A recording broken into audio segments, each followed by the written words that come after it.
Hey YouTube, we are out at East Alabama Gun Club where we're going to do a couple different pistol reviews today.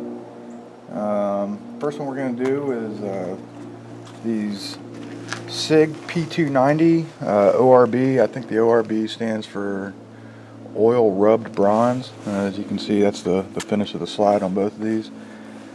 We had a couple of the P938s and just wasn't real crazy. I like the size of the P938, but I don't know, it just didn't feel right in my hand.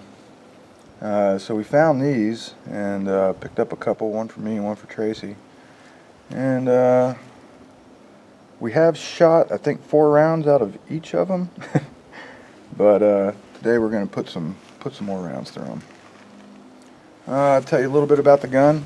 These are double action only. I think they call it a restrike, but empty.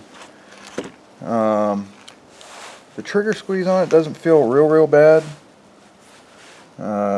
It seems to break pretty clean for a double action only gun. I'll go ahead and break this one down, kind of show you how it breaks down. Breakdown's a little pretty similar to that of a 1911. You'll see why here in just a second. Sig provides this nifty little tool for you to assist with breaking it down. So basically, lock the slide to the rear, you place this little piece in there, and let it the slide ride back forward. Essentially flip it over, take your little breech block, push on the slide release, and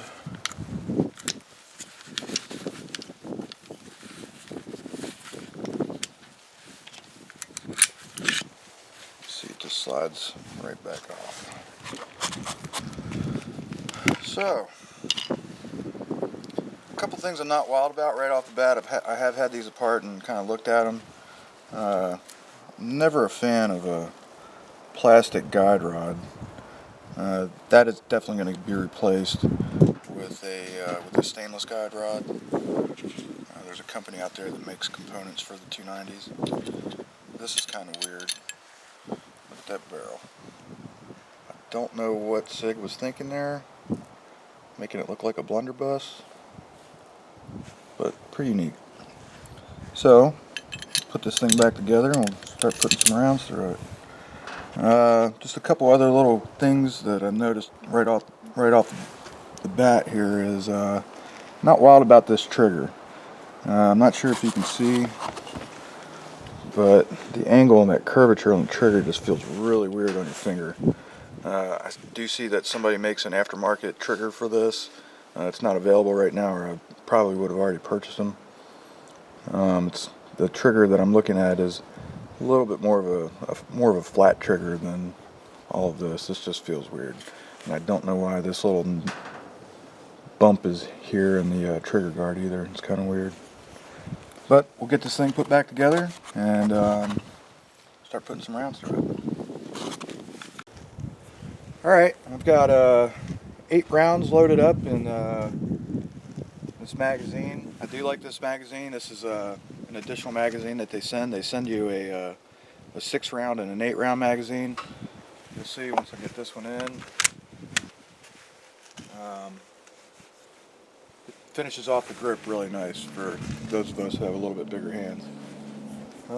What I've loaded up is 8 rounds of these Falcon Bullet 147 grain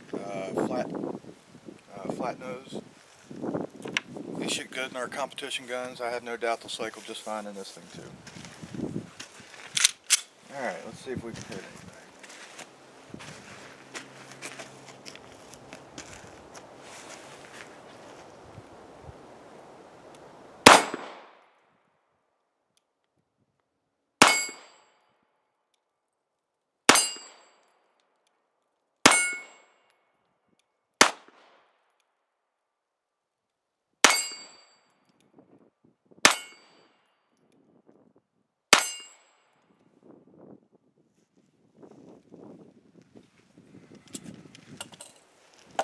Seems to be fairly accurate.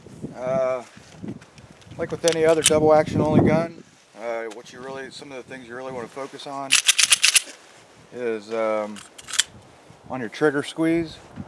It needs to be slow and deliberate until it breaks. That's the only way you're going to get a nice accurate shot out of a double action only gun. If you try to get all crazy with it, you're probably, especially with a 2-inch barrel, you're probably going to be chucking rounds all over the place. But so far I like it. It's a good shooting gun. Like I said, the trigger is pretty smooth, a little gritty, but this ain't a competition gun. It's not a long-range gun. This is a personal carry weapon, and I'd say it'll do exactly what it's designed to do. Alright, just loaded up another 8-round magazine. It's pretty consistent on that first string of shots.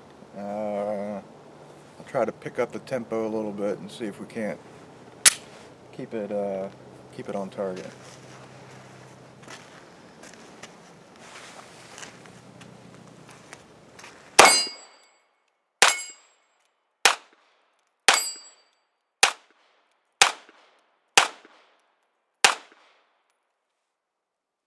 The answer is no. Once again, trigger squeeze on a double action only gun. If you want to try to get accurate shots out of it, you need to focus on that trigger squeeze for sure. I was definitely all over it, all around the steel. We're shooting in probably about, I don't know, 25, maybe 30 feet away. This gun's an up close and personal gun. So, but overall, I like it. It's going to be nice for concealing. I have no doubt about that. With the little 6-round magazine, let me just go grab it.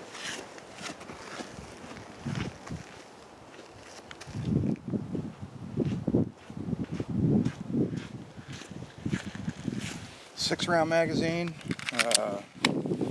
allows it to have, see, it gives you a little bit extra, but for me it's still only going to be 2 fingers wrapped around the grip itself. But it's definitely going to make it a lot easier to conceal than with this big bulky thing. I have carried this, but it tends to stick out the back of your shirt a little bit, especially where I carry it. This, you can't even tell that I'm carrying it. So, may not be a bad idea to have this on your belt somewhere, the 8 rounds of backup. And if you're truly trying to conceal the weapon, me personally, I'm going to run the 6-round magazine when I carry, and then just kind of have this 8 round as a backup. But yeah, a couple little things I do like, at least with this ORB model. It does come with the Sig light night sights on it. That comes standard in this particular model. I do like that a lot. It's a fairly inexpensive gun. I think we got these for, I want to say it was a little over $400, which to me that's not too bad. But yeah, feel free to subscribe to our channel. If you like this video, give it a thumbs up. Safe shooting.